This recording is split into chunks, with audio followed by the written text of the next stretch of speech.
Welcome to Ratna's recipes. నేను ఈరోజు గోధుమ పిండితోటి గవ్వలు చేసి చూపిస్తున్నాను. చూడండి, చాలా ఈజీగా చేసుకోవచ్చు, హెల్దీ స్వీట్ అని చెప్పవచ్చు. ఇప్పుడు చేసే విధానం ఎలా చేసుకోవాలో చూద్దాం. ఇక్కడ ముందుగా ఒక గ్లాసు రవ్వ, ఒక గ్లాసు మైదా, 3 గ్లాసులు గోధుమ పిండి. గోధుమ పిండి ఎక్కువ తీసుకోవాలి మనము. ఇప్పుడు చక్కెర కొంచెం, అది కలర్ కోసం, సాల్ట్ కొంచెం వేసుకొని ఆయిల్ కాగబెట్టుకొని, ఆయిల్ బాగా కాగిన తర్వాత ఈ ఉప్పు వేసిన దాంట్లో పోసి బాగా స్పూన్తో కలుపుకోవాలి. మనకు బోల్ రావాలంటే ఈ విధంగా కలుపుకోవాలి. పొడిపిండిలో ఆయిల్ మరి కొంచెం వేసుకొని మనకి పట్టుకుంటే ముద్ద అయ్యేటట్టు కలుపుకోవాలన్నమాట. అదంతా అట్లా వేడి చల్లారిన తర్వాత చేతితోటి బాగా పిండికి ఆయిల్ అంతా బాగా పట్టించి అలా కలుపుకున్నాక ముద్ద అవుతుంది అన్నమాట మనకు. అట్లా చూసారు కదా. ఇప్పుడు కొంచెం కొంచెం నీళ్ళు తీసుకొని, నీళ్ళు మనం పూరి పిండి కంటే గట్టిగా కలుపుకోవాలి. ఈ పిండిని రవ్వ వేస్తాం కదా, అది రవ్వ బాగా నానాలన్నమాట. నాని మనకు ఆ బోల్ రావాలంటే బాగా గట్టిగా కలుపుకోవాలి.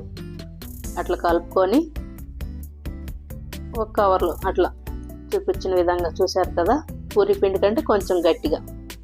ఇప్పుడు ఒక గంటన్నర తర్వాత ఇట్లా సన్నగా కొంచెం కొంచెం తీసుకొని అట్లంతా స్మాష్ చేసుకొని ఉంటలు చేసుకోవాలి. ఉంటలు చేసుకున్న దాన్ని ఇట్లా గవ్వల చెక్క ఉంటుంది కదా, ఆ గవ్వల చెక్కలతోటి ఇట్లా రెడీ చేసుకోవాలి.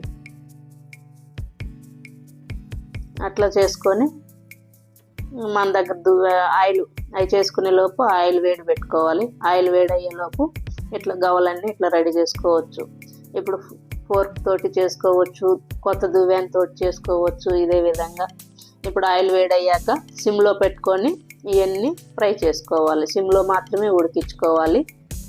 నేను ఇంకొంచెం గవ్వలు వేసి బాగా సిమ్లో ఉడికించాను.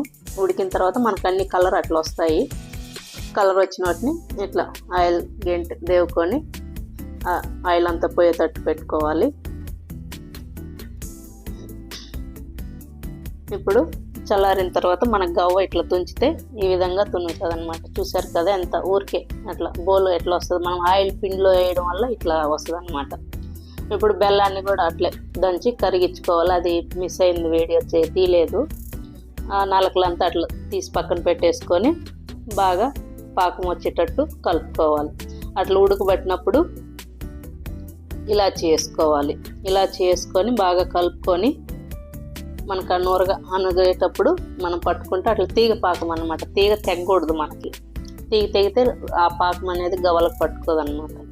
ఇప్పుడు ఆ గవ్వలన్నీ అందులో వేసుకొని బాగా కలుపుకొని స్టవ్ ఆఫ్ వేసుకొని మిగతాయి కూడా ప్రాసెస్ అంతే సేమ్. అన్ని గవ్వలు దాంట్లో వేసుకొని పక్క దాంట్లో డిష్లో పోసుకోవాలి. అట్లా అంతా కలుపుకున్నాక మనం ముందుగా ఉన్నాయి కదా గిన్నెలో పాకం అంతా, ఆ పాకం అంతా దీంట్లో పోసుకొని మొత్తం కలిసేటట్టు బాగా కళ్ళు తిప్పుకోవాలి. అంతా అట్లా కళ్ళు తిప్పుకొని గవ్వలకు మొత్తం పట్టాలన్నమాట. ఇది చూసారా, షైనింగ్గా ఎట్లా కలర్ఫుల్గా వచ్చినాయి గవ్వలు.